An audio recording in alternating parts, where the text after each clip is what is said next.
اگه به من بود ها میشدم میرفتم توی روستا 4 تا گوسفندم برای خودم ردیف میکردم، یه سگی ردیف میکردم، چه میدونم اسب ردیف میکردم، تو روستا زندگی میکردم. ولی مجبورم وایسم توی این تهران و این زندگی رو داشته باشم. به زیتا که امیر فاضلی خوش اومدی. همین تو شارکات میفرستن دمت گرم، تو که مردم میبری کافه دستت تو خیره.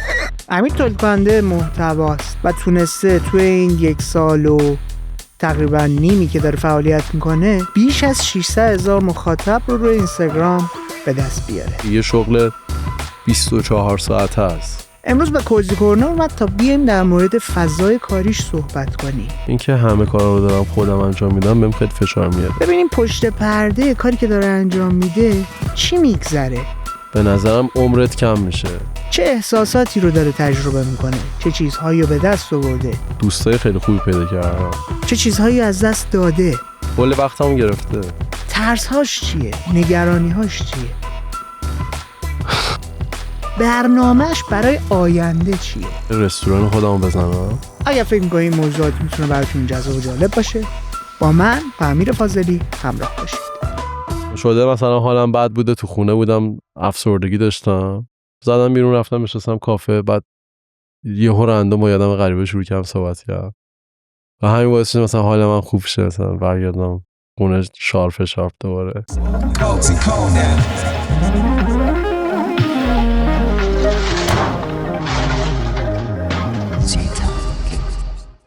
قبل اینکه بخوایم بریم سراغ گفتگو اصلی، یادآور میشم ما هدف بین‌المللی شدن رو برای خودمون انتخاب کردیم. کمکمون کنید با معرفی کردن کوزی کورنر که جامعه مخاطب بزرگتری رو پیدا کنه تا بتونه از مهمونهای غیر فارسی زبان هم به واسطه قدرت رسانه‌ای که تعداد مخاطب بالاتر بهش میده دعوت کنه تا اونها هم به کوزی کورنر بیان و در مورد خلاقیت و موضوعات دیگه گپ بزنیم. بریم سراغ گفتگو اصلی، بعد از اون ببینمتون.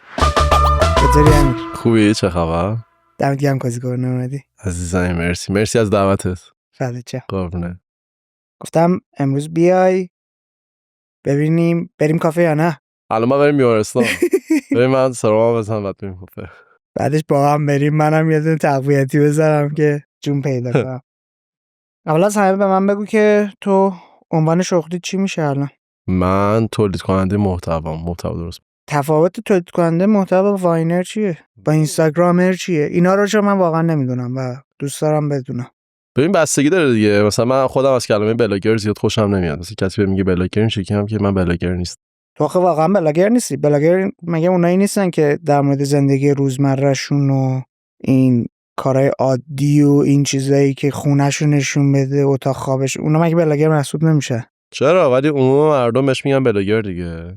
به تو هم بلاگر میگن؟ به همه بلاگر میگن. به کسی که کلا توی اینستاگرام یه مخاطب زیادی داشته باشه بهش میگن بلاگر. ولی من این شکلی هم که من بلاگر نیستم. حداقل. تو کانتنت کریئتوری. دقیقاً. بعد اینستاگرامر با فرق داره یا هر کسی که توی مثلا اینستاگرام داره فعالیت میکنه رو بهش میگه اینستاگرامر؟ من روش تگ نمیذارم که بگم اون شکلیه. زیاد سختش نمیکنم برای خودم و بقیه. آخه توضیحش برای بقیه سخته. یعنی آدما چیزایی که زیادی زره پیچیده میشه دیگه نمیفهمنش. خب یعنی تو مثلا یه محتوایی هم میخوای تو اینستاگرام درست بکنی، باید به ساده ترین زبان ممکن بگی. اگه بخوای پیچیده‌اش بکنی، آدم دیگه حوصله اینو نداره بشینه گوش بده ببینه تو چی میگی. دنبال اینه که سریع ترین زمان ممکن یه دیتایی ازت بگیر و حالا اگه تونستی توجهشو جلب بکنی، کنجکاوش بکنی که گل زدی، اگه نتونی رد میکنه میره. ولی عمدتاً به ماها میگن بلاگر. ولی من اسم خودم میذارم کانتنت کریئتور. که غلطه آخه. بلاگر تو غلطه به نظرم. تو واقعا داری میری محتوای منحصر به فرد خودت رو راه انداختی و الان کلیا دارن اون مدلی محتوا تولید میکنن. چرا تولید محتوا؟ ببین من از 17 سالگی به این صنعت، به کلا به مارکتینگ علاقه داشتم. کلا حسابداری میخوندم. بعد سر کلاس حسابداری توی هنرستان اصول بازاریابی فیلیپ کاتلر رو میوردم، 800 صفحه کتاب میذاشتم رو میز، شروع میکردم خوندن. درسم هم خوب بود. مثلا استادا اینا میدیدن این شکلی بودن که به نظرم اوکی داری راه درست میری. به چیزی که علاقه داری میپردازی و مطالعه میکنی. و از همون 17 سالگی رفتم سمت مارکتینگ یه تایمی که مهسا امینی پیش اومد کلا صنعت تبلیغات رفت رو هوا، همه پروژه‌ام کنسل شد. اون موقع منم چیز بودم، فریلنس بودم. بعد رفت مارکتینگ کردی؟ آره. بعد عمدتاً اون بود و سوشال مدیا مارکتینگ بود بیشتر.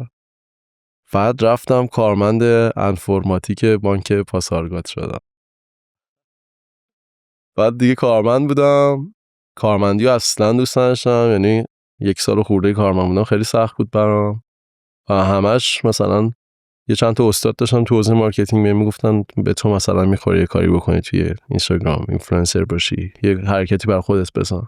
حرفای اونا تو ذهنم بود و اینا، خودم بهش فکر میکردم. به آشپزی هم علاقه داشتم. بعد دیگه اینا همه جمع شد و به فکر تولید محتوا افتادم. چرا بریم کافه یا نه؟ ببین اولش از آدما میپرسیدم که کافه مورد علاقت کجاست و چه آیتمی رو پیشنهاد میدی. ایده اولیه این بود که ولی اینا وایرال نشو. اینا وایرال بود، احتمالاً مثلا ندیدی. چون من تگی که تو رو تو ذهن من وصل کرده بریم کافه یا نه؟ آره اونه. ببین من با کافه مورد علاقت کجاست چه آیتمی رو پیشنهاد میدی کانسپتش این بود که مردم با کافه مورد علاقه مردم آشنا بشن. اون موقع مثلا این تیپ فود بلاگرها بودن که طرف میرفت کافه میز میچید از اینجا تا اونجا، بعد یه پر پیتزا نمیخورد یا راجع به غذا هیچی نمیدونست و تبلیغ الکی میکردن، خیلی زرد بودن اینا. من از اینا خیلی بدم میومد، اصلا خوشم نمیومد از این استایل. گفتم چیکار بکنم؟ گفتم این کانسپت رو پیاده بکنم، هم حمایت بشه از کافه‌ها که هی تپ و توپ بسته میشن، همین که مردم با کافه مورد علاقه مردم آشنا بشن.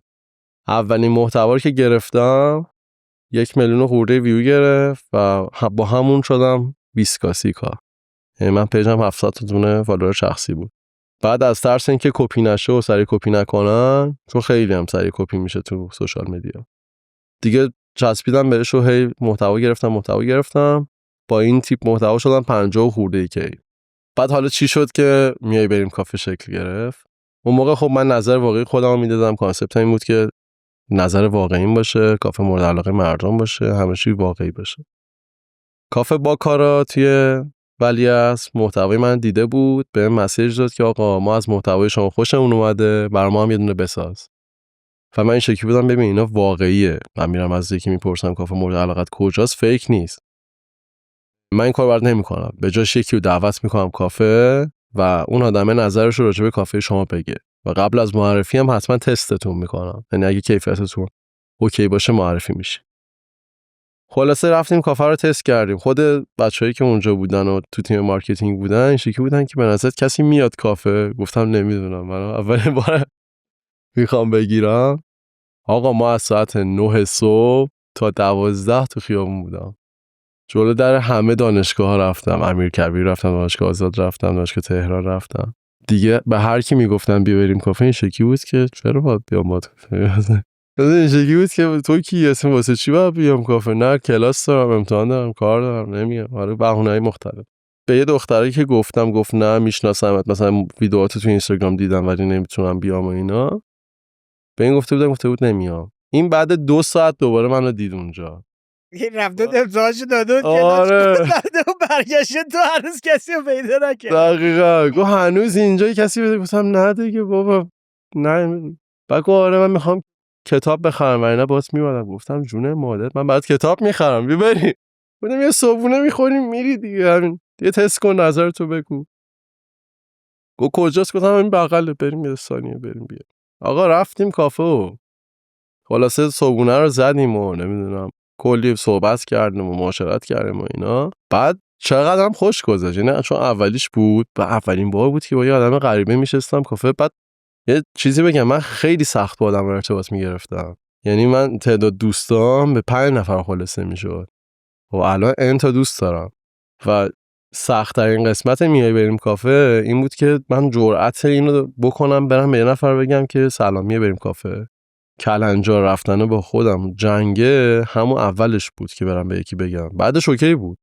یعنی ولی ارتباط اولیه برای من خیلی سخت بود، یعنی یه جورایی تراپی برای خودم بود که آقا منی که نمیتونم با کسی ارتباط بگیرم، اونقدر ارتباط گرفتم ضعیفه با آدمای غریبه، این جرأتو بکنم، این روبرویی با خودم رو انجام بدم که برم به یکی بگم بیا بریم کافه. ویدیوی بعدیش از میدون فرستاد پارک وی رفتم جدا. کافه کجا؟ کای ونک. کای چقدر عجیب. به عنوان شغل نگاش میکنی؟ بله شغله. میدونی شغله، از این لحاظ شغله که کل وقتمو گرفته و خب درآمدم دارم ازش. چجوری کل وقتت رو گرفته؟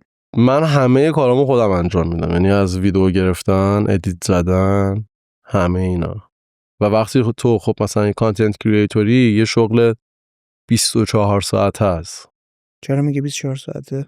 ببین من الان موبایلمو باز کنم، گوشیمو باز کنم، برم تو اینستاگرامم، خب جواب دایرکت رو بدم، دارم کار میکنم. چه میدونم استوری بذارم، دارم کار میکنم. این سایتمو چک کنم، دارم کار میکنم. یعنی همش در حال کارم، یعنی چیزی خارج از کار نیست. مثلا من اینستاگرام نمیرم واسه تفریح، یعنی توی اون پیجم مثلا پیج شخصی ندارم واسه یه دوستام استوری بذارم، همش تو اون پیج هست. و تو مثلا موقعی که داری میخوابی هم داری مثلا کار میکنی. حتی تعریف شغل قدیم. حالا این فضای دیجیتال خیلی عوض کرده دیگه. اینطوری بودش که تو از فضای مثلا خونت باید بری توی یه کارخونه‌ای، کارگاهی، جایی، سر زمینی. بعد اینطوری شدش که کم کم اومدن در بهترین حالت اینطوری بودش که یک فضایی رو توی خونه اختصاص میدادن به فضای کاری، دفتر کاری میشد، کارگاهی میشد. ولی الان تمام کار تو جیبته، همیشه، هر کجا، همراه باهات. این دائم در دسترس بودن فضای کاریه چه چیزی رو داره به تو میده؟ چه تجربه‌ای برای تو داره خلق میکنه؟ یه چیزی بگم، بگو. من برخلاف قیافم خیلی آدم سنتی ام. یعنی اگه دست من بود میرفتم نجاری میکردم. من عاشق کارهای یدیم، عاشق کارهای یدیم. دیدم یه سری از استوریاتو آشپزی میکنی و آره مثلا با عشق داری ماهی پاک میکنی و همین پاک کردن ماهی و مرغ و نمیدونم قصابی و اینا واقعا دوست داشتنیه برای من. من موقعی که یه سری کار دستی انجام میدم، مثلا دارم یه چیزی رو پاک میکنم، آشپزی دارم میکنم، به هیچ چی فکر نمیکنم و اون اصلا یه کار خالصه برای من. ولی وقتی کارم تو سوشال مدیا با موبایلم دارم کار میکنم و اینا، همش استرس دارم، همش اصلا یه حس گنگی دارم. این چه میگم، حالم بده از اون کاری که دارم انجام میدم، در عینی که اصلا دوستش ندارم ولی کارم دیگه. خب یعنی اگه به من بود ها میشدم میرفتم توی روستا 4 تا گوسفندم برای خودم ردیف میکردم، یه سگی ردیف میکردم، چه میدونم اسب ردیف میکردم، تو روستا زندگی میکردم. ولی مجبورم وایسم به این تهران و این زندگی رو داشته باشم. نمیتونی اینا رو برون سپاری کنی فقط جلو دور ببین باشی؟ نمیشه، اصلا نمیشه، اصلا هیچ جوره نمیتونی تو برون سپاری کنی. برای من حداقل نمیشه. من چون از بچگی هی رو پای خودم وایسادم، همه کارا رو خودم انجام دادم، برای من یکی خیلی سخته و هیچ کس هم مثل خودم انجامش واقعا نمیده. چند باری تلاش کردم، خیلی هم دنبال این مدل ارتباط گرفتن با کسایی که سفارش میخوام بذارن و اینجوری منظورته؟ هیچ اصلا کس مثل همه خودت صفر تا نمیتونه؟ صد، صفر تا صدش هیچ کس مثل خودم نمیتونه. حالا مدل ارتباط گیریش با مشتری اون به کناره، ولی ساختن محتوا، نه محتوا رو خودت بسازی، جلو دوربین باشی، ولی مثلا تصویر بردار یکی دیگه باشه، تدوینگر یه جوری اگه پیدا دیگه. کردی به معرفی کن. نه میخوام بدونم که چی شد داری دقیقا میگی نمیشه. ببین کار کردن تو خود فضای سوشال مدیا رو دارم در کلیتش رو دارم بهت میگم. بذار یه چیزی اصلا یکی از چالش‌های اینفلوئنسر بودن بهت بگم. تو مثلا یه وقتایی هست حالت بده، یه وقتایی هست آقا یه هفته حوصله نداری از تخت پاشی. اگه مثلا کار خودت باشه، چه میدونم یه کاری باشی که عموم مردم نبیننت، اوکیه مثلا اینطوری باشی. ولی تو کار ما خیلی ضرره برای تو. باید هی آپدیت باشی، باید هی مثلا در دسترس باشی، هی استوری بذاری، هی محتوای مفید تولید بکنی. تو روزانه محتوا داری منتشر من می‌کنی؟ هفتگی دارم منتشر میکنم، ولی استوری رو باید روزانه بذاری که آدما تو رو یادشون نره. به هر حال دیگه تو یه برندینگ هم داری اونجا میکنی، نمیتونی یهو ول کنی، یه هفته هیچ کاری نکنی. میدونی چرا اومدی رو اکانت شخصیت این کار رو استارت زدی؟ من همه چیزو ساده میگیرم. من این شکلی بودم که ربطی نداره یه پیج مثلا جدا داشته باشی یا چیزی. یعنی اینطوری بودم که با پیج شخصی هم میشه شروع کرد، هیچ فرق نمیکنه. منظورم اینه که بهش فکر نکردی یه روزی ممکنه مثلا تبدیل به کاره بشه و تو بخوای فضای خودت رو، فضای خصوصی خودت رو با فضای کار جدا کنی. نه اونطوری مشکل نیست، آخه هر قسمتش که بخوام نشون میدم. بحثم مثلا نشون دادنه نی، دائم در دسترس بودن است. آخه یه مرضی هم دارم از اون ور دیگه. چی؟ کار نمیکنم افسردگی میگیرم. مثلا من پروژه میشه که میرم تو خیابون دنبال آدم، بعد یهو مثلا نفر اول میگه بریم، یهو نفر دهم میگه نه 5 ساعت تو خیابونی.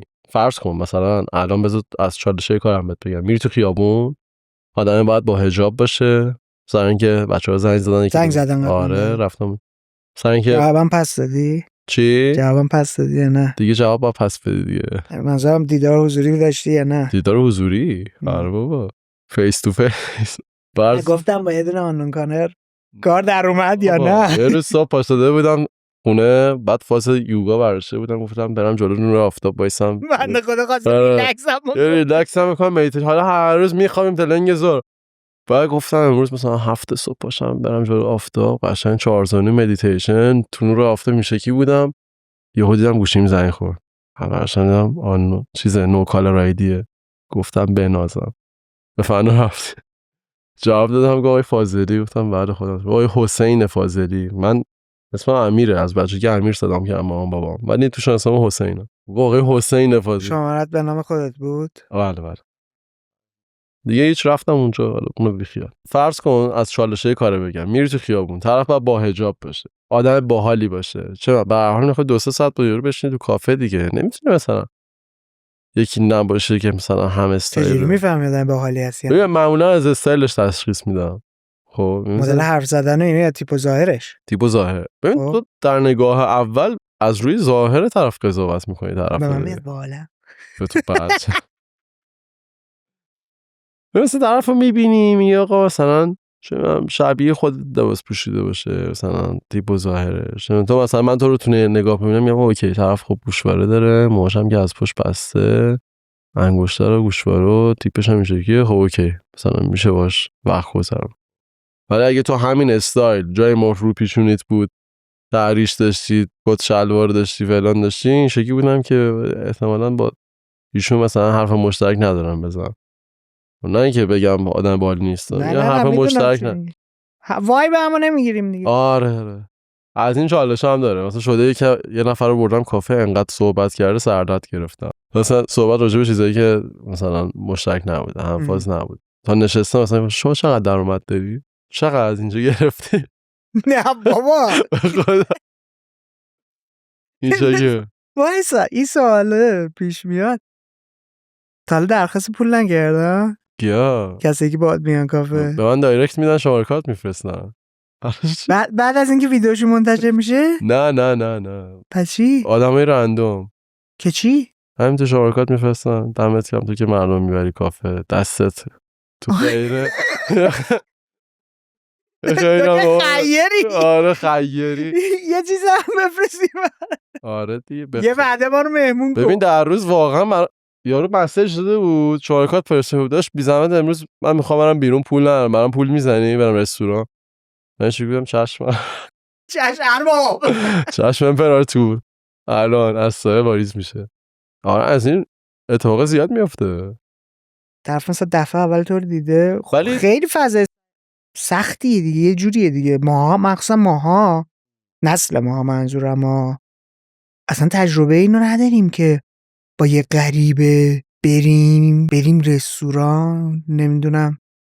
همیشه اگرم با یه سری غریبه داشتیم آشنا میشدیم، تو صف جشنواره بوده، تو مثلا خونه رفیقی بوده. متولد چندی حسین؟ من 66. من یه آقایی رو بردم کافه، اسمش علی آقا بود، 72 سالش بود و ببین با حال ترین آدمی که به نظرم میشد بردش کافه هم علی آقا بود، چون قصه زیاد دارن. اصلا ببین عالی بود، 72 سالش بود. بهش گفتم میبریم کافه، گفت فقط میادم خیلی استایل باحالی هم داشت. آره.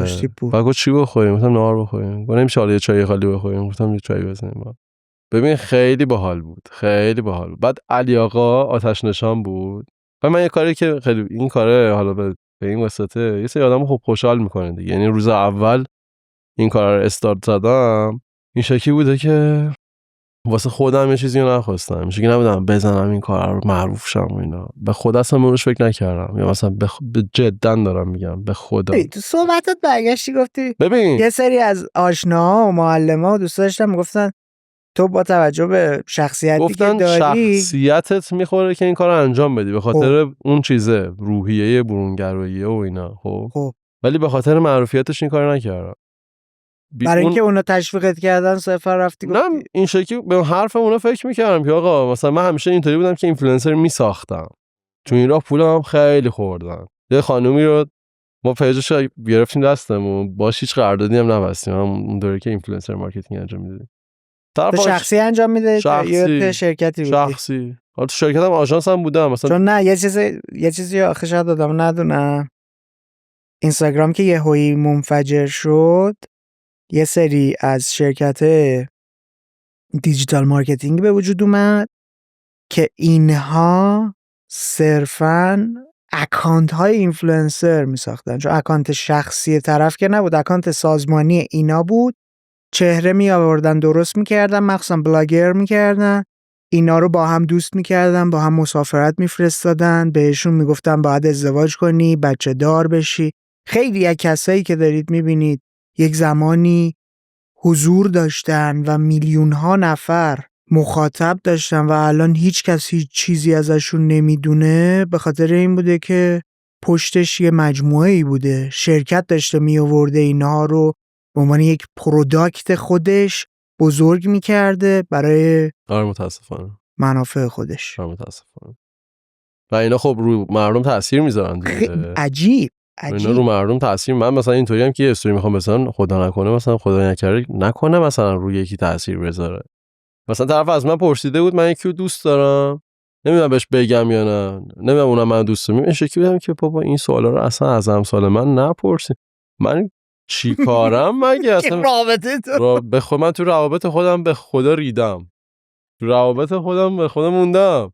حالا در رابطه با اون واقعا من مثلا روز اول که این کار استارت زدم هیچ چیزی برای خودم نخواستم. این شکلی بودم که آقا میرم از یکی میپرسم کافه مورد علاقت کجاست. دنبال چی بودی پس که برای معروف شدن و این چیزا؟ ببین تو وقتی داری ارزشی رو خلق میکنی، تو مارکتینگ هم هست، این ارزش نباید برای تو باشه، باید برای مردم باشه. اون فایده باید برای مردم این رو کاغذه بابا. نه رو کاغذ نیست، رو عمل. تو دلت هم اینطوری نیست قربون. ببین آخه آدما حس میکنن. صفر و صدی نیست، اینم هست این هم هست، پس غلط هم نیست. نه خب نه صفر و صدی نیست.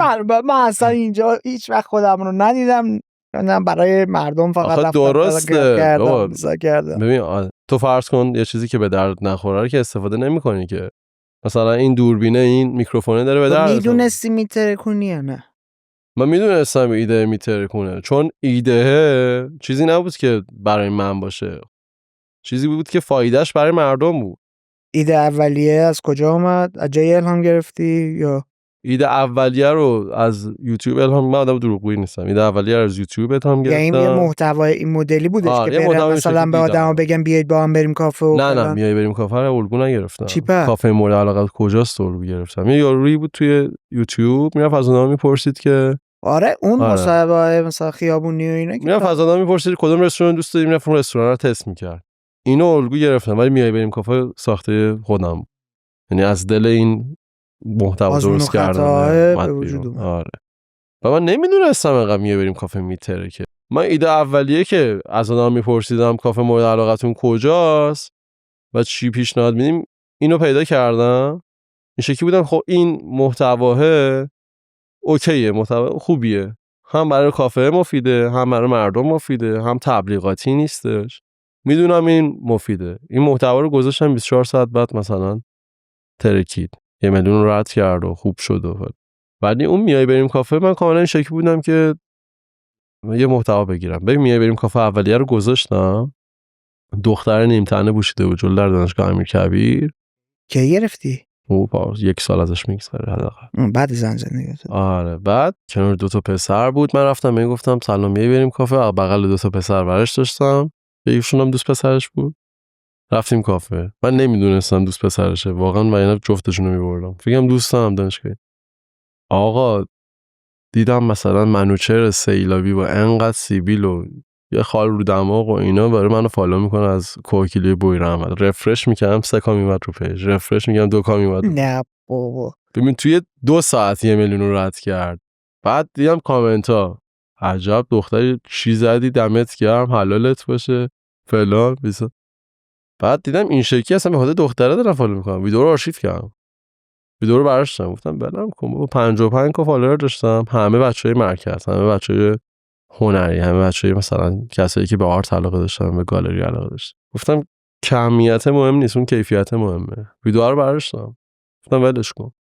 ولی اون میای بریم کافه اولیه راحت مثلا خیلی وقت پیش پاترن میشد. بعدش این محتوا گذاشتم، اون مثلا 22 میلیون اینا ویو گرفت. از اون من آدمو بیشتر میشناسم. اون چی بود؟ ویو خانم دختر خانم ساده. نه اون دومیه، یعنی اون بریم سومیش بود فکر کنم. اونا رو هم ولی آرشیو کردم سر حجاب دیگه. شال نداشتش. الان فکر میکنی مخاطب تو چجوریان؟ یه اشاره ریزی کردی. مخاطب من الان بچهای باز سنیاشون چه مثلا مدلیه؟ 16 ساله تا 30-40. ولی عمدتاً بین مثلا 16 تا 30، 20 تا 30 بیشترینشه. فکر میکنی بچی دارن دنبالت میکنن؟ ببین اول از همه این که خودم از همین قشرم، یعنی خودم همین سن و سالم، 25 سالمه. بعد دوم این که کافه‌هایی که معرفی میکنم همه کافه‌هایی که عموم مردم میرن، کافه‌های خوبی هن. بعد ایده به آدما میدم که کجا برن.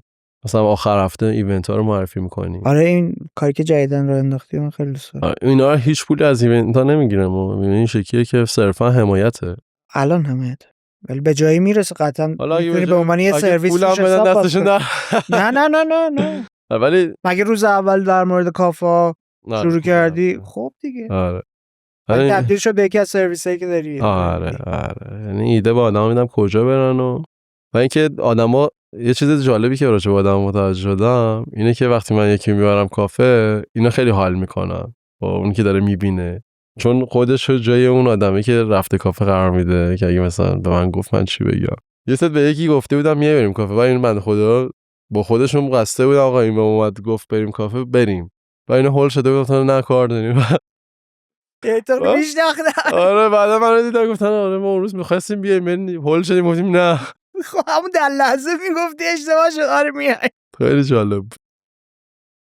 یه اشاره ریزی الان داشتی که چون مثلا اون خانم نیم تنه تنش بود وایرال شد از همه جای ایران داشته میمدن.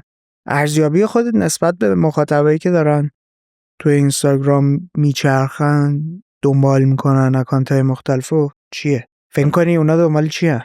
ببین ذات سوشال مدیا سرگرم کردن مخاطب دیگه، اونا دنبال اینا سرگرم شن. دیدن مثلا یه نفر با نیم تنه سرگرم کننده است. اون اولین میبریم کافه بود دیگه. اون تو ذهنش این شکلیه که این آدمه مخ این دختره رو زد. آها. خب اینو برداشت میکنه. بعد یه چیزی بهت بگم مثلا متعجب شی. این میای بریم کافه که شکل گرفته بود، بعد بچه‌های دانشگاه‌های مختلف از دانشگاه‌های سراسر کشور وای میسادن جلوی بوفه دانشگاه به دخترها میگفتن میای بریم کافه. این شکلی مثلا دانشگاه مثلا مخ میزدن. این اولش اصلا این شکلی بود که مثلا چون جا نیافتاده بود به دید مخزنی میدیدم. بعد من کارم اینطوریه که لبه تیغه دیگه، یه ذره این وریشه یه برداشت دیگه میشه، یه ذره این وریشه خیلی اوورریتید میشه. باید روی خط بری جلو که چیزی زیاد و کم نشه. و اولشون برداشته این بود که من مثلا دارم مخ طرفو میزنم، در صورتی که اصلا اینطوری نیست. خب مخاطبی که داره ویدیو رو میبینه همچون برداشت میکنه میکرد. الان دیگه این کار نمیکنه. بچه‌هایی که تو ویدیوها بودن بهشون مثلا آفر میدادی چی؟ اونا هم بازخورد مثلا از این جنس داده بودن؟ ببین یه سری اوایل اشتباه برداشت کنن. نه دیگه اونایی که هم فاز خودمونن که این برداشت نمیکنن، که اون مخاطبی که مثلا فازش با همون فرق میکنه اون برداشت میکنه. عمده کسایی که هم سن و سال خودمونن یا هم فاز خودمونن این شکلیه که خب کوله مثلا توی آدمی که نمیشناسی و باش بری کافه، ولی اونی که این مسائل براش قفله برداشت زیادی میکنه. این شکلیه که آجی مثلا خوبه مثلا یکی با خواهر مادر خود بره کافه، اون برداشتش اینه، اون ذهنیتش اینه. اصلا آدمای خیلی عجیبی هستن با ذهنیت‌های مختلف. همه مثل ما فکر نمی‌کنن، ذهنیت‌های مختلفی زیاد. هیت هم گرفتی تا حالا تو اینستاگرام؟ هیت هست، تو دیده بشی هیت هم میگیری. چی مثلا بهت میگه؟ به خود محتوا میتوپن یا به خودت میتوپن؟ نه به من میتوپن. عمدتاً تو هم از اونایی که به خودت گیر میدن. ببین منو که عاشقم من همه، ولی یه سری پسرا مثلا من خوششون نمیاد. مثلا میگه همه عاشقم از این داست که مثلا مردم اکثرا دوستم دارن. مثلا منو تو خیابون میبینن گرم رفتار میکنن با منم باشون گرم رفتار میکنم. آدمی نیستم که مثلا خشک رفتار کنم.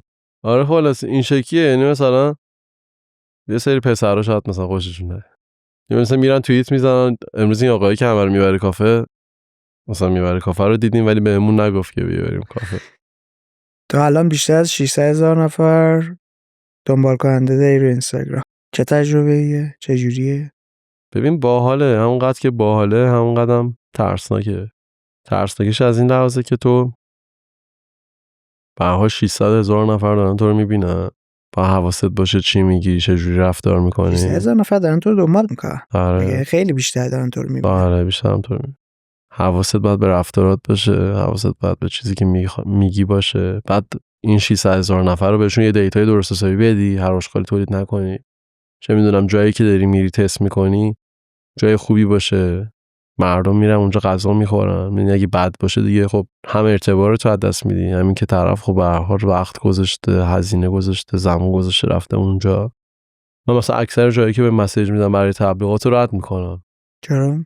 اون استانداردهایی که فکر میکنم باید داشته باشن رو ندارن. نرفته تست کرده متوجه میشی؟ آره مثلا عمده این جایی که دیدم مثلا زردن، مثلا من میرم میبینم پیجشون رو، مثلا میبینم محتوایی که تو پیجش تولید کرده زرده، میگم شرمنده‌ت. به مخاطب من توهین میشه دیگه. مثلا بیا تو پیجتو ببینه تو داری مثلا میزنی برند شخصی خودت خدشه‌دار نشه دیگه. اصلا هم بحث اونه، هم بحث اینه که بابا یاد بگیرید تمیز کار کنید. مثلا رفتم تو پیج کافه میام مثلا زده تو گوشه باریستا به عنوان کانتنت، مثلا به عنوان کانتنت اصلا یه چیزا میذارم میبینی این شکلی که اینجا کجاه. یه سری محتوایی درست میکنن که اصلا مناسب نیست، اینا که رد میشه. یه سری چیزا ازش دیدم که محتوای زرد ازش دیدم و کیفیت بد ازش دیدم. مثلا خروس اندرزگو بیا تبلیغ بده، میگم شرمنده‌ام، من تو 1 میلیاردم بدی تبلیغتو نمیکنم، کیفیتت خوب نیست. ولی مثلا آولی بیاد پیام بده میگم اوکیه، اوکی تو خوبی. تو رو خدا نگو اوکی. آولی که خیلی خوبه خودش. آره خب زحمت کشیدن. اون بویا رفتی؟ بویا هم رفتم. شیرینیاش هم زدی؟ بویا هم زدم. بویا هم خوبه. بویا هم برای صاحب با یه آدم شیکموه دیگه اصلا صحبت گفتگو از اینو ول کردم. یه دونه اکلر شکلاتی داره. حالا من اصلا شکلات دوست ندارم، شیرینی دوست ندارم. به خدا اصلا شیرینی، من عاشق گوشتم. نه بابا به خدا ولم کنی صبح شب گوشت میخورم. تو پس یه اصولیو برای فرآیند کاریت تعریف کردی، در نظر گرفت. در سرم برای خودم درست کردم. مثلا دیروز رفتم یه جور تست کردم که بخوام بهم گفتن که تبلیغات می‌خوایم و اینا، گفتم میام تست میکنم. ببین اولیه رو مثلا گرفته، بعد تازه باز مرحله دوم میری تست میکنی. ببین 1 ساعت و 45 دقیقه من طول کشید برم تا برسم اونجا و برگشتن دوباره 1 ساعت و نیم تو ترافیک بودم که برگردم خونه. ولی خب رفتم. چی بود؟ نه رفتم نه میدونم تایم تو سوزوندی. نه خیلی با کیفیت بودن، خیلی با کیفیت بودن. تو بین اینایی که تست کردی هم مثلا جایی بوده که قرار نشده باشون همکاری کنی؟ آره رفتم تست کردم بعد دیگه جواب ندادم، پیچیدم رفتم. نه ولی این شکلی بودم که ان شاءالله بتونیم توی تایم دیگه همکاری بکنیم. الان نه. اینا هم مثلا پشت صحنه ماجراست دیگه، آدم نمیدونن دیگه. فکر کنم هر کسی که بیاد بگه که امین جون یه بریم کافه بابا میگیری، مثلا تمام دیگه. هر کسی که بیاد سفارش بده بهت باهاش قرار کار کنی و من مثلا دوستام اینا هم میکنم، مثلا میگم تو از پول بدت میاد تبلیغ نکنی. من این شکلی من از پول بدم نمیاد. دوست ندارم که ببینی آخه تو اگه بخوای از هر راهی پول در بیاری و هر چیزی رو معرفی بکنی، به نظرم عمرت کم میشه. خب یعنی تو اگه تو تبلیغات بکنی، آره مردم دیگه از یه جایی به بعد میگن بابا این که دیگه همه جا رو معرفی میکنه، اینجایی هم که معرفی میکنن خوب نیستن دیگه، نه رو حرفت حساب باز میکنن نه دیگه با رغبت دنبالت میکنن. اما وقتی یکم حساسیت به خرج میدی و جاهای درست حسابی رو معرفی میکنی، ملت هم دوستت دارن. مثلا من از بین کسایی که دارن کار میکنن، کانتنت کریئتور یا اینفلوئنسرها، من امیر پارسا رو خیلی دوست دارم. دوستم هم هست، واقعا بهش افتخار میکنم. مهمون آره مهمون شما بوده. آره اصول خاص خودش هم داره. آره این مثلا خوبه، اینطوری خوبه، هر جایی رو معرفی نکنی، کم تبلیغات بکنی، جای خوب معرفی کنی. دلیل اصلی هم که من خودم انقدر اذیت میکنم همینه، میخوام اون جایی که به آدم معرفی میکنم درست حسابی باشه. ولی خب وقتی هم ویدیو میذارم جواب میگیرن دیگه. مثلا من همین چند وقت اخیر واسه این مجموعه تبلیغات رفتم، واسه مجموعه دومش هم بهمون گفتم مثلا ما با تو رفتیم، مثلا مخاطبایی که میمدن این شکلی بودن که ما اصلا به حرف این فود بلاگر رو گوش نمیدیم. مثلا امیر فاضلی اومده بود اینجا تست کرده بود، ما مثلا همین امشب اومدیم، مثلا میگه دهن بچه‌های آشپزخونه سرویس شده، انقدر اون آیتم فلان اون چیزی که تو ویدیو آره زدن مثلا موجودیشون تموم شده، مثلا این شکلیه. کل این قصه چه چیزایی بر تو داشته؟ قشنگ اصلا آورده‌هایی که داشته. ببین آورده‌هایی که داشته خب هم مالی بوده، هم بیشتر از همه میدونی من چیشو دوست داشتم، اینه که دوستای خیلی خوبی پیدا کردم. یعنی من مثلا دغدغه‌م این بود که دوستای زیادی ندارم، ولی وقتی این کار رو شروع کردم تو هر حوزه‌ای هر جایی فکر بکنی یه سری دوست باحال و کول دارم و اینش خیلی مهمه. ارتباطات خب خیلی مهمه و ارتباطات خوبی ساخته برام. دیگه چی؟ من اینکه من آدم اجتماعیم و اجتماعی ترم شدم، به این واسطه خب آدمای مختلف رو میبینم باشون صحبت میکنم خیلی انرژی میگیرم. شده مثلا حالم بد بوده، تو خونه بودم افسردگی داشتم، زدم بیرون رفتم نشستم کافه، بعد یهو رندوم با آدم غریبه شروع کردم صحبت کردم و همین باعث شد مثلا حال من خوب شه، مثلا برگردم خونه شارپ دوباره. شده جدیه. مثلا چند وقت پیش سوگل بودم و گفتم مثلا حالم خوب نیست، میرم کافه دوری بزنم، میرم پیاده روی کنم. رفتم نشستم کافه، یه خانم آقا رو دیدم 1.5 ساعت داشتیم با هم دیگه صحبت می‌کردیم. تهش هم فهمیدم دنبال خونه‌ان، املاکی که آشنا داشتم بهشون معرفی کردم. کاران خدا گفتم فعلا خونه مثلا اوکیه برید ببینید. این شکلی شده. چیا رو ازت گرفته؟ چیزی نگرفت ازم. نه یه چیزی تو صحبت اولیت داشتی میگفتی من الان میخوام پول بزنم به اون. آها اون کاره رو میگی که 24 دارم کار میکنم؟ آره ببین ناشکری نمیکنم و یه کلمه هم حتی گفتی ها فشار میاره. آره فشار میاره. میدونی چیش بهم فشار میاره؟ اینکه همه کارا رو دارم خودم انجام میدم بهم خیلی فشار میاره. با خود ذات کاره الان زاویه نداری، با مدل کار کردن. مدل کار کردنم، یعنی من مثلا خیلی وقت میخوام یوتیوبم استارت بزنم، 35 که هم سابسکرایبر دارم، بعد چون وقت نمیکنم استارتش نزدم. اینش اذیتم میکنه دیگه. میخوام یه کار باحال بکنم، یه ایده های باحال اجرا بکنم، فرض کنیم میای بریم کافه، خب چیز داره میشه دیگه، داره هی کم کم دیگه جواب نمیده. آره کم کم دیگه داره تکراری میشه. خب من شکیم که میخوام ایده های جدیدم اجرا بکنم، ایده جدیدم دارم که اجرا بکنم بهتره که، ولی مثلا وقت نمیشه، ولی مثلا توانایی اجراش دیگه از یه جایی به بعدش از دست من خارجه. میدونی باید تیمی رو استخدام بکنی و به نظر من یکی از چالش‌های سمت تیم سازی همون دیگه، یکی از چالش‌هایی که باهاش مواجهم همینه. الان نیروی انسانی خیلی سخت پیدا میشه.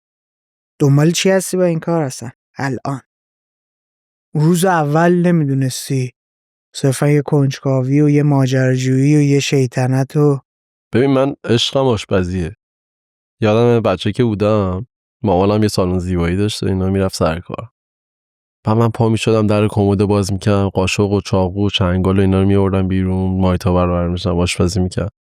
و مامانم بنده خدا میومد خونه میدید رو کمد پر چاقو و چنگال و اینا، مثلا من میوه خورد کردم و اینا، بعد میترسید دی بنده خدا اینا برمی‌داشت قایم میکرد که من که بچه‌ام مثلا اول ابتداییام، بله اون موقع تک فرزند بودم، دست و بالمو نبرم، یعنی مثلا این چالشش بود. بزرگتر که شدم به آشپزی علاقه داشتم، ولی اون دیدگاه مردم به آشپزی این بود که طرف آشپزه. عموم تفکر این بود که آشپز جاش تو آشپزخونه است و جزء قشر کارگر حساب میشد. میدونی چی میگم؟ الان شده شف اسمش، خب اون موقع آشپز بود دیگه. و به آشپزی علاقه داشتم و اینا. بعد دیدی اون موقع تو سن مثلا 14 سالگی 13 سالگی خب تو خیلی رویا پردازی میخوای مثلا پولدار بشی فلان بشی. سر همین نرفتم سمت آشپزی، رفتم تجربی خوندم. سال اولم 4 تا تجدید آوردم، تغییرش دادم رفتم حساب داری. ولی بعداً به این فکر داشتم میکردم که آقا من آشپزی رو دوست دارم. اومدم تو این صنف، این هم به واسطه علاقم به آشپزی بود، همین که باعث شد من به این علاقم بیشتر بپردازم. یعنی وقتی وارد شدم رفتم کلاس آشپزی، بعد من مثلا 400 خورده که بودم رفتم توی رستوران کار کردم، شروع کردم 1-2 ماه کار کردم و رفتم گفتم آموزیتور رفتم. آره ببین رفتم رستوران یکی از دوستام که کیفیتش هم خوب بود، گفتم ببین با من مثل نیروی خودتون رفتار کنید. اونا هم پوستمو کندن. مثلا 10 دقیقه دیر میکردم مثلا سوشف زنگ میزد کدوم گوری هستی باشه بیا فلان. بی اعصاب. باید همونطور باشم. آشپزا خیلی بی اعصابن. اینطوری نیستش که تو آشپزخونه نایس باد برخورد کنن. طرف کار با چاقوش هم خوبه پوستتو میکنه. علتش که میدونی چیه؟ دیگه همش دارن چیز میکنن دیگه، سلاخی دارن میکنن. نه اصلا اون نی. شما با مشتری در ارتباطی که عموما اومده رستوران گرسنه است و ثانیه براش اهمیت داره. برای همین مثل ساعت کار کردن نیرو و سفارش رو رسوندنه و کل اون فراینده اینطوری هم نیست که یه نفر برای هر مشتری باشه دیگه. 20 تا سفارش داره میاد که 5 نفر باید سفارش اون 20 نفر رو آماده بکنه. خیلی کار سختیه. مثلا من رفتم تو آشپزخونه کار کردم، اون ذهنیت راجع به اون بشقابه کاملا عوض میشه. تو حالا میری رستوران یه دونه غذا سفارش میدی میاد جلوت میشینی میخوری، ولی ببین وقتی تو آشپزخونه کار کنی میدونی چه دهنی از طرف سرویس شده تا این بشقاب اومده اینجا. وقتی که رستوران تو پیکت خیلی بیشتر. مثلا ما تو رستوران بودیم یهو پیک میخورد 20 سفارش. چه مدل رستورانی بود؟ چه سبکی بود؟ همه مدلی داشت. یه کافه رستوران بود، یعنی مثلا پیتزا ناپولیتن داشت، اسپاگتی داشت، پاستا داشت، برگر داشت، بشقابای مختلف داشت. چه لاینی مثلا رفته بودی؟ من رفتم از روز اول رفتم اونجا 40 کیلو مرغ دادم پارک کردم. بعد روزای بعدش دیگه شروع کردم مثلا به گریل وای میستادم، بشقابا رو درست میکردم، چیز میکردم، چیزایی که مثلا بشقاب بود مثلا مربوط مثلا استیک مرغ میشد، استیک میشد، چیزای مختلف، اسپاگتی میشد. تنوع کارهایی هم که داشتی میکردی آره زیاد سالاد میزدم همه کار. و بالا هم پیتزا بود. بعد مثلا پیک میخوردیم، من یه همکارشم این پیک میخوردیم پنیک میکرد. من مثلا 2 هفته 3 هفته بود تاکیم ما پایین سادم پایین 20 تا سفارش جمع میکردم، این یه دونه سفارش نمیتونست بزنه چون پنیک میکرد. وای میستاد فوش میداد، وای فلان مشتری وای. آره شکی بودم بابا بیا این فقط این اسپاگتی رو بزن ولش کن، مثلا ظرفا مینداخت میزد میشکن، اصلا دیوونه میشد موقعی که پنیک. واسه همین خیلی بالا پایین داره. بعد تو آشپزخونه اصلا بیکار نیستن، یا داری غذا درست میکنی یا داری آماده سازی میکنی، این دوتاه. هیچ وقت تو بیکار نیستی، یا باید آماده سازی کنی که سفارش‌ها رو برسونی یا باید سفارش بزنی. سوال این بود که الان چرا داری این نوع ادامه میدی؟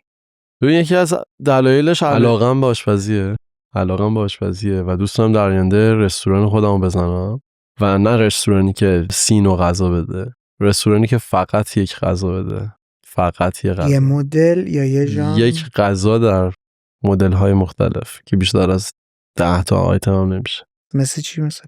دیدی پاستا فروشی میزنن، پاستا دسترس میزنن، ولی قرار نیست اون مدلی من. آره پاستا دیگه قرار نیست بدم. پاستا انقدر دیگه زیاد شده.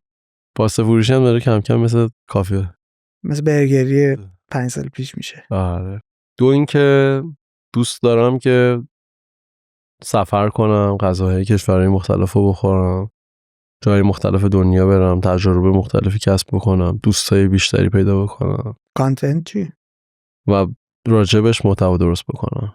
یعنی در دل این اون محتوا هم هست. یعنی مثلا صاحب یک کسب و کار فیزیکی هم بشی این کاره رو ولی هنوز ادامه میدی؟ آره اینو خیلی دوستش دارم. این اثر علاقه شروع شده اصلا. خیلی دوستش دارم. پس زودتر تیم و اینات رو برقرار کن که دنبالش هم شدید دنبالشم. میدونی آخه نیرو پیدا میشه تعهد نداره. 4-5 دفعه بستم با آدم‌های مختلف، اومدن کار رو انجام دادن، 3 ماه طول کشیده ویدیو حاضر شه.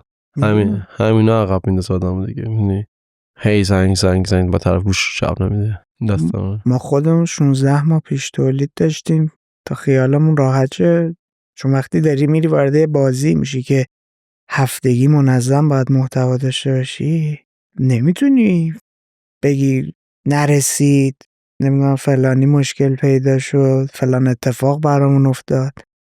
و از اون ما هم میخواستیم از روز اول نشون بدیم اگر کار حرفه‌ای و درست بخواید انجام بدید میشه انجام داد. الان خیلی پادکست های مختلف هستن، برنامه های تلویزیونی هستن که قبلا حالا یه ژانری بود، میرفتن 90 روزه با صدا و سیما قرارداد میبستن، روزانه کار تولید میکردن، شب پخش میشد. یه شبایی میمدش که مثلا آقا امشب نرسید فلان شد بیسار شد. ولی الان برنامه‌هایی که خودت داری تولید میکنی اگه نخوای بهش متعهد باشی که دیگه چیکار میخوای بکنی؟ ما صرفا میخواستیم نشون بدیم که آقا میشه و خوشبختانه الان که تقریبا 57 هفته است پروژه لانچ شده، ما هر روز محتوا داشتیم، 1000 تا اتفاق و بالا پایین هم تجربه کردیم ولی کارمون رو پیش بردیم. باریکلا. صبح پا شدم دیدم زودتر از من این که من بیدار شم تو پستاتو گذاشتی. آره دیگه کار روزانمونه و منتشر میشه. این استمرار خیلی مهمه دیگه توی درست کردن محتوا، استمرار باید داشته باشی. غیر از اون شبکه سازی و نتورک و اینا دیگه چه چیزایی به دست آوردی؟ یکی این که اعتبار، ارزش و صبح که پا میشم این شکلی هم که یه کاری برای خودم کردم.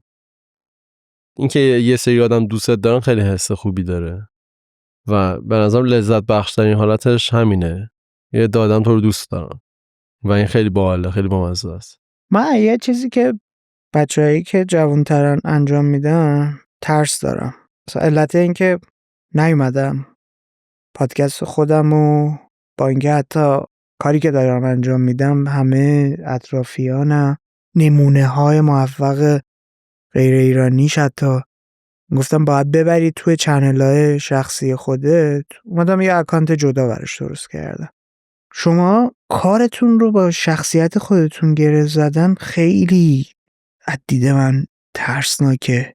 الان تو پس فردا روز یه محتوایی تولید کنی که مشکلی براش پیش بیاد، اینطوری نیست که پروژت از بین بره، نابود بشه.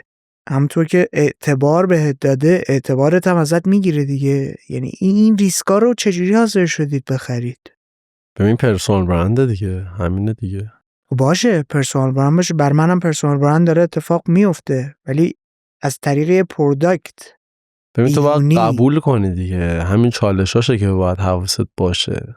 یعنی داریم خب یه سری بلاگر داشتیم بدنام شدن دیگه، اتفاقا تو باید به حواست به اون باشه دیگه. یعنی مثلا من چیزی که هر روز به خودم میگم میشه که تو خیلی راحت میتونستی تبدیلش کنی به یه شو بیرونی.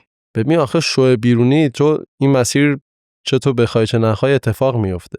وقتی اینفلوئنسر میشی دیگه به هر حال چهره میشی، باید دخیل بشه همه اینا با هم، چون آدما شخصیت تو رو دنبال میکنن دیگه. پروداکت من درست نمیکنم، من یه سری محتوا دارم درست میکنم، بعد آدما با شخصیت من ارتباط بگیرن و من هر روز این شکلیم که ببین امیر حواست به خود باشه. یه وقت فکر نکنی مثلا خبری ها الان مثلا انقدر مخاطب داری، یه وقت فکر نکنی مثلا الان خیلی گنده شدی یا چرا یادآوری میکنی؟ ببین چون نباید مغرور شی و اصلا روزی که تو مغرور بشی همونو با سر میخوری زمین. من مامانم همیشه حرفی میزد، میگفت خدا اول جنبه یه چیزی رو به آدم بده بعد خودشو بده و واقعا خدا رو شکر جنبهشو داده بهم تقریبا. یعنی به خودم هم هی یادآوری میکنم، یعنی اینجوری نیستم که بگم 100% جنبه دارم، هی هر روز به خودم یادآوری میکنم ببین تو همون امیری که بودی هستی، فکر نکن مثلا یه سری آدم تو رو این کارته، تو وظیفت واسه اینا یه سری محتوای خوب درست بکنی، وظیفت یه سری جای خوب بین معرفی بکنی دیگه. بعدش تو بخوای چه میدونم فکر بکنی ترامپی، فکر کنی مثلا شخص خاصی هستی، بخوای مثلا بری بالا منبر و این داستانا، اصلا کنسله. الان پلتفرم تو رو ازت بگیره و همون دیگه دقیقاً من چیزی که میگم فکر کن که امروز اینستاگرامو ببندن، پلتفرم تو ازت بگیرن. آدمایی که باشون در ارتباط بودی تو زندگی واقعی باید تو رو دوست داشته باشن. تو 4 نفر تو رو دیدن، سلام علیک کردی، نشستین سر یه میزی. کار تو سکته نمیفته؟ نه چرا؟ من تا امروز هر کسی که باهم سلام علیک کرده رو یه جوری باش رفتار کردم که انگار طرف با رفیق صمیمیش ارتباط گرفته و ذهنیت هم همیشه کی بودم که اون امیر فاضلیه واسه اینستاگرامه. بیرون تو بابا همه باید رفیق، بیرون تو هر کسی بهت گفت سلام داد زانو جلوش خم میشی. آدم‌ها تو رو به عنوان یه محصول نگاه نمی‌کنن؟ محصول شبکه اجتماعی. نه آدم‌ها به خاطر مخاطبی که تو داری سراغت نمیان. اونم تاثیرگذاره، به هر حال اون منو از اون طریق شناخته. بعضی وقتا هم ضربه‌شو خوردم، مثلا یه سری آدم از این طریق بهم نزدیک شدن، خواستن سوء استفاده کنن و کردن. ولی خب بعدش تو درس میگیری دیگه، بعدش درس میگیری که آقا آدمای مختلفی که میان توی زندگی تو با هر کدومش یه مرزی رو داشته باشی در اون حد که به آسیب نرسونن. مثلا بوده این نگاه آزاردهنده برات نی؟ ببین نه نگاه تو رو نمیگم، اینکه بقیه تو رو به عنوان محصول نگاه میکنن. تو از یه جایی به بعد دیگه یاد میگیری که این شکلیه، میفهمی. ببین اصلا خیلی تجربه آخه عجیب غریبیه. بر من هنوز نوعه با اینکه مواجه شدی باش. ببین دوستایی که مثلا 7-8 سال بود با من خودشونم قطع ارتباط کرده بودن، حتی حساب مالی باز مونده بود، سر و کله‌شون پیدا شد دیگه، حالا آدم‌های جدید بمانه. این خیلی تجربه عجیب غریبیه و نگران کننده است. حالا فکر کن که تو اینفلوئنسر باشی، بخوای دوست دختر پیدا کنی، زب داره صدش کنی نه. من با یکی از دوستان موزیسینم صحبت میکردم، فمیس میلیونی داره، نزدیک 20 سال هم هستش تو این فضا داره کار میکنه، چالش داره. آره دیگه سخته دیگه. میگه اصلا نمیتونم به کسی اعتماد کنم، چون این دائم داره میاد. این آدم منو به خاطر اون چهره اجتماعی، به خاطر اون استقبال عمومی که داره ازم میشه میخواد یا منو میخواد. همین دقیقاً. ببین اینو یه بار با یکی از دوستام مطرح کردم، یه چیز جالبی بهم گفت خب مگه امیر فاضلی اون چیزی هم که ساخته امیر فاضلی مگه نیست؟ تو به عنوان حسین یه پادکستی ساختی و اونم توی اینم توی دیگه، ولی باید خب اینو در مرور زمان تفکیک کنی که آدما تو رو به خاطر اون میخوان یا تو رو هم میخوان. خب این ترسناکه دیگه. آره ولی تو نمیتونی از ذات آدم ها خبردار باشی. حس میکنی. آخه حسم بکنی یه جایی ممکنه تو اشتباه کنی. آره من یه سری جا خیلی اشتباه کردم. من یه سری جا خیلی اشتباه کردم. مثلا طرف با هم دوست شده، الان دقیقاً داره محتوایی میگه میای بریم کافه داره میگیره، با هم دوست بوده ها. بله توی 2 تا ویدیوهاتم دیده بودم، شاید تو فکر کنم. آره یه آقایی بود مثلا اون شکلی شد. اون با هم سفرم رفته بودید، من خیلی هم خوشم. سفر نرفتیم نه ولی دقیقاً چیز شده، همون محتوا داره میگیره. یا چه میدونم یه خانم دیگه مثلا من اونم اینفلوئنسره دعوتش کردم، مثلا با هم دیگه مثلا بود دوست پسرش اومده بود آقا کافه فلان، احترام عزت فلان، دوباره اونم رفت کپی کرد. من شکی بودم که بابا من با شما رفاقت کردم یعنی بعد شما مثلا این شکلی جواب دادید. یعنی از این چیزا برات پیش میاد و خیلی هم دلت میشکنه. چه میدونم یه رفیقی داری که مثلا نه من اصلا به ایناش کاری ندارم و برای من فرایند استرس‌زا میشه دیگه. من با آدم‌های جدید که مواجه میشم قبلا این مدلی نبوده که نکنه به خاطر مثلا یه محصولی که من دارم تولید میکنم و دید خودم هم تازه استقبال زیادی ازش نشده، مثلا بگم واو نمیدونم فلان شده، یه مسیر عادی و نرمال خودش رو داره طی میکنه. به خاطر اون اومده یا به خاطر من اومده یا حتی مثلا پروژه‌های کاری که داره میاد باز دوباره به خاطر این که بعدم برم بگم با فلانی که فلان چیز رو هم داره داریم ما کار میکنیم اومدن.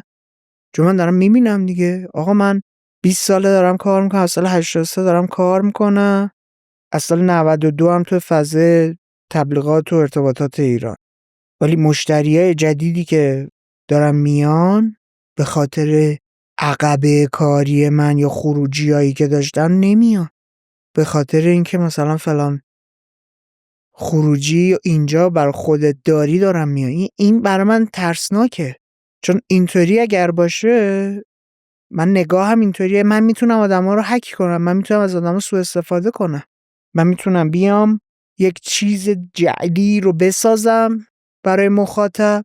وقتی مخاطب انقدر ناآگاهانه داره رفتار میکنه، برخورد میکنه، یک تصویر جعلی رو به وجود بیارم و ازش سوء استفاده کنم. این برای من وحشتناکه. به راحتی میشه. من چند روز پیش یه ویدئویی رو درست کردم و گفتم اولیشه بذار با دوستای خودم بگیرم. رفتم گفتم بریم آشپزی کنیم. گفت کجا؟ گفتم خونمون. کامنت هم گذاشتم، پینم کردم که آقا این ویدیو دوستای خودمن. من ویدیوام رندومن جدا واقعی همش. استوری گذاشتم که آقا این ویدیو این شکلی بود با دوستامون گرفتیم و اینا. خیلی سخته که بری تو خیابون به یه غریبه بگی بیا بریم خونمون آشپزی کنیم. ببین کلی آدم نوشته بودن ما میایم. من اینطوری بودم که بابا اصلا شاید من قاتل باشم، شاید من دزد باشم، شاید من متجاوز باشم. نباید اعتماد کنیم و آدما خب اعتماد میکنن به راحتی ببینن تو یه چهره‌ای داری، همونطوری که به کوروش کمپانی اعتماد کردن. آدما این شکلیه که عقلشون به چششون شده دیگه، میبینن فلانی انقدر خوب فالوور داره یا مثلا فلانی توی سوشال مدیا، من تو سوشال مدیا باشم، مگه من نمیتونم آدم بدی باشم؟ میتونم. بابا اصلا حالا ماها که مخاطبامون به صورت طبیعی رشد پیدا کرده، واقعی هستن. من دارم میبینم یه سریا میری با این سیستمایی که تعداد مخاطبای فیک اکانت رو نشون میدیم، 70% مخاطبش فیکه. حتی سر برنده خارجی هم داره کلا میذاره، چه برسه مخاطب عام و عادی. این ترسناکه که این عدده مگه چی داره؟ آیا واقعا ارزشی داره به من اضافه میکنه؟ بدونم توی چه دور زمانه‌ای.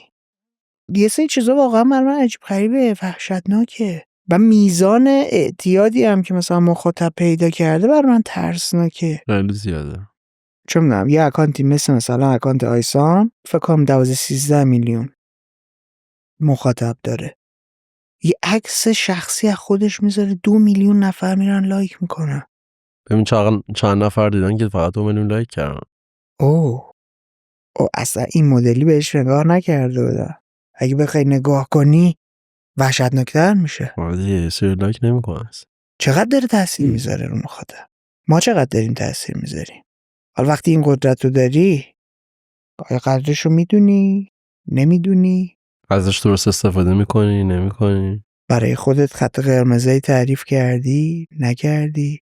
وقتی داری جایزش رو میگیری، آیا اون تأثیری روی تو داره؟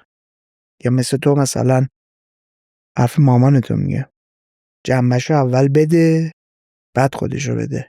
آیا تمرین اینو میکنی با خودت که هر روز باشی کاری که تو داری انجام میدی؟ نباید هوا برات داره دیگه، میدونی؟ نباید اصلا هیچ جوری هوا برات داره، چون که همون قدر که خوب میری بالا همون قدم خوب زمین میخوری، همون قدم مستقیم میای پایین. درسی نداره اینو برات؟ ببین راستشو بخوای این شکلی که تو بخوای نخوای فید میشی، ولی باید حواست باشه که درست حسابی فعالیت بکنی. یعنی یکی فید شدنش 6 ماه طول میکشه، یکی 6 سال طول میکشه، یکی مثلا 10 سال. بعد چیز جدیدی هم هست، یعنی یه سری چالش جدید داره. مثلا من برای اینکه اینفلوئنسر بشی، تو الان اون روز اول که اون پست اول منتشر کردی 70 تا مخاطب دوستای خودت بوده؟ 700 تا دوستای خودت بودن. چقدر تایم ازش گذشته؟ 1 سال خورده گذشته. خورده شو بگو. من 11 مهر تولدم بود، 2 مهر شروع کردم. 2 مهر 2 سال پیش. 2 مهر 2 سال پیش شروع کردم، رفتم ویدیو گرفتم. 2 مهر 1401 یا 1402؟ 2 مهر پارسال. 2 مهر تعطیل رسمی بود، بانک نرفتم، گفتم بزنم بیرون محتوا بگیرم، زدم بیرون ویدیو رو گرفتم، ادیتش اینا کم 6 مینه بود گذاشتم، 6 7 آپلود کردم. 11 مهر که تولدم بود 20 کا فالوور داشتم. و حالا تو برای اینکه اینفلوئنسر بشی این تا مقاله وجود داره برای اینکه بخوای یه صفحه‌ای رو بیاری بالا، ولی وقتی اینفلوئنسر شدی حتی یه مقاله هم نیستش که بخونی ببینی آقا من چجوری با چالش‌های این کار مواجه شم، چجوری اصلا رد کنم سلامت روانم نگه روانمو چی کار کنم. میدونی حتی انقدر نوعه. جدیدشون آره انقدر پدیده نوعی، حتی اینم نداریم که مثلا 10 سال بعد تو چه اتفاقی چه میفته. اتفاقی قراره شروع بشه. این واسه همین من تمام تلاشمو میکنم نه زیادی بشم نه کم بشم، به یکی از اندازه. ستاره‌های تیک تاک بود چند وقت پیش پارتنرشو کشت. نه بابا نمیدونست. من اصلا سعی میکنم نرم سمت گوشیم، چون کارم با گوشیمه. بخوام هی اخبار بخونم هی تو گوشی باشم زده میشم. و اصلا خانومه یه کیس عجیب غریبی هم بودا و اینا ترسه رو نسبت به این ابزاری که حالا یه بخشی از هویت من و تو داره میشه شده، یه بخشی از کار من و تو شده، ترسه رو تو من چند برابر میکنه. که اون شکلی بشی؟ نه نمیدونیم آخه عواقبش چجوری خواهد بود. آخه اونا ببین یه سری از آدم‌ها واقعا تعادل روانی ندارن. اون شکلی نمیشی. اگه قرار اون شکلی بشی بگو من الان بیشتر حوصله ندارم. نمیدونیم، ببین هر کسی بالاخره یه ظرفی داره دیگه، ظرفمون پرشه نمیدونیم چی میشه. یه ظرفی از تعداد مخاطب، یه ظرفی از میزان درآمد، یه ظرفی از میزان محبوبیت. من چند وقت پیش با یکی از دوستای بازیگرم داشتم صحبت میکردم، داشتش تو همین گفتگوی دوستانه‌ای که داشتیم شکوه میکرد از یه سری کارگردان ها که به واسطه اسم و رسمی که دارن سوء استفاده میکنن دیگه. حالا بازش نمیکنن که چه سوء استفاده هایی ممکنه آدم هایی که توی کار تولید باشن، کسایی که میرن تست بازیگری میدن از دختره جوونی که عشق و علاقه زیادی به بازیگر شدن دارن بکنن. براش تعریف کردم ببین اگر تو آدم سفتی هم باشی، انقدر یک رفتاری رو باهات تکرار میکنن، یه جایی ممکنه شل بشی، یک جایی ممکنه تغییر رویه بدی. بگی شاید روشش اصلا همینه. برای مهمان شدن پیشنهاد پول بارها، پیشنهادهای بارها، برای اینکه چه میدونم یه بیرون بری، برای اینکه آقا به من مثلا فلان رفیقم لطف کرده میگه ببین فلانی گیر داده که فلانیو بگو بیاد مثلا فلانجا که ما ببینیمش. آره از این اتفاقا پیش میاد. من انقدر دعوت کردم خونه‌شون. مخاطب اینجا وظیفه خود مخاطب هم هست که رفتار خودخواهانه از این دست نداشته باشه، چون ممکنه من و تو رو تبدیل کنه به یه هیولا. آره واقعا. ببین یه بنده خدایی همکار ما منو دیده بود و اینا، گفت بابا تو 500 کایی من 500 بشم خدا رو بنده نیستم. من شوکی بودم که بابا چه فرقی میکنه الان مثلا 500 شدی. اون بحث اون جنبه است دیگه، بحث اون ظرفیت است که داری میگی. واقعا یه سری ظرفیتشو ندارن و از طرفی هم ما آدما هستیم که به بقیه میپردازیم. یعنی ما هستیم که بقیه رو بزرگ میکنیم. من اگر مخاطبم نباشن هیچی نیستم. اگه مثلا کسی منو دنبال نکنه من هیچی نیستم. خود ما هستیم که یه سری از آدما رو بزرگشون میکنیم، ازشون بت میسازیم. من یه درسی تو بچگی میگرفتم و این درس رو واقعا خودم گرفتم. اینجوری بودم که تو هم موقعی که تو مارکتینگ کار میکردم آقای فلانی رو مثلا خیلی دوست داشتم. آقا بزرگتر شدم و اینا توی مثلا مارکتینگ و اینا رفتم با آقای فلانی کار کردم. دیدم بابا من این فلانی که من مثلا آرزو داشتم بزرگ بشم شبیهش بشم اصلا اونطوری که فکر میکردم نبود. این سری گفتم میخوام آقای فلانی بشم. آقا دوباره رفتیم با فلانی هم ما کار کردیم، پیش اومد ما باهاش همکاری کردیم. الان می‌خوای شبیه کی باشی؟ الان شبیه هیچ کس، شبیه خودم میخوام باشم. اونجا به این نتیجه رسیدم آدم از هیچ کس نباید بت بسازه. ما اکثر ما آدمای شکیم که دوست داریم یه چیزی رو بزرگ کنیم، یه شخصی رو بزرگ کنیم. ما نمیایم اون آدم رو بسازیم که یا عاشق اون آدمه بشیم، ما میایم عاشق اون تصویر ذهنی که از اون آدم داریم میشیم. به هر حال داریم بزرگش میکنیم دیگه. الان بزرگترین ترس چیه؟ الان بزرگترین ترس شخصیه. این خیلی شخصیه. شخصی باشه بگو. آره. گریم یا ولش کن. آره. بزرگترین ترسم مادرمه. به آخرین باری که عکساشو دیدم خیلی جوان‌ترم. و الان که میبینم داره پیر میشه اصلا حالم بد میشه. الان که میبینم سنش داره میره بالاتر حالم بد میشه. یه شکلی که دوست دارم ببینم داره پیر میشه اصلا. خیلی دوستش دارم. اصلا دوست دارم ببینم. انشالله که سلام سلامت باشه. آره اگه داری این پادکست رو میبینی من میدونم که میبینه. همین هر مصاحبه رفتم تا آخرش دیده. دوستت دارم اصلا. دوستت دارم. یه اپیزود مل گیبسون رفته پیش جورگن بعد در مورد یه تریتمنت غیرقانونی تو امریکای مرکزی امریکای جنوبی صحبت میکرد که پدرشو برده بود تو یه دوره درمانی جوانسازی. اپیزودش رو خودت که 100% ببین، چون اصلا چیزایی که داره تعریف میکنه مغزت منفجر میشه. شما هم که دارید میبینید یا میشنوید هم برید حتما سرچ کنید، پیدا کنید، ببینید و گوش بدید. خیلی عجیب غریبه. چیکار میکنن توش؟ ببین روی یه سری سلولا و این داستانا یه فرآیندی کار میکنه که این تعریف میکنه. میگفت پدرم موهاش رنگش برگشته، دردا و مرضا و ایناش کم شده، هیچی رفت برعکس داره میشه ماجرا براش. چقدر باحال. آره کلی هم اخیراً سرمایه گذاری کردن آخه روی این حوزه. آره سرمایه گذاری اینا بماند، ولی چون هیچ کس نمیدونه عواقبش چیه برای همین تایید هیچی رو نداره. اونم داشت میگفتش تایید FDA امریکا رو نداره، سازمان غذا و دارو امریکا رو نداره و یه جورایی کلا کار ممنوع است و برای همین باباشو برداشته بوده برده بوده آمریکای جنوبی، تو جایی که این فعالیت ها رو انجام میده. آره چه جالب. فکر کن باباش جوون شه مثلا برگرده سن 20 سالگی دوباره بچه‌شه بره تو قند مگه بنجامین باته تاش تبدیل به اسپرم دوباره برمیگره به زندگی، چرخه زندگی. بریم سمت جمع‌بندی. بریم عزیزم بریم. تو این گفتگویی که داشتیم اومدم مروری کردم ببینم نگاهت به فعالیتی که داری به عنوان یک تولید کننده محتوا انجام میدی چیه؟ چه بازخوردایی رو داشتی؟ پشتش چه چیزهایی رو تجربه کردی؟ چه چیزهایی رو به دست آوردی؟ چه چیزهایی رو از دست دادی؟ نگرانی ها چیه؟ اضطرابت چجوریه؟ نگاهت به خود کاره چیه؟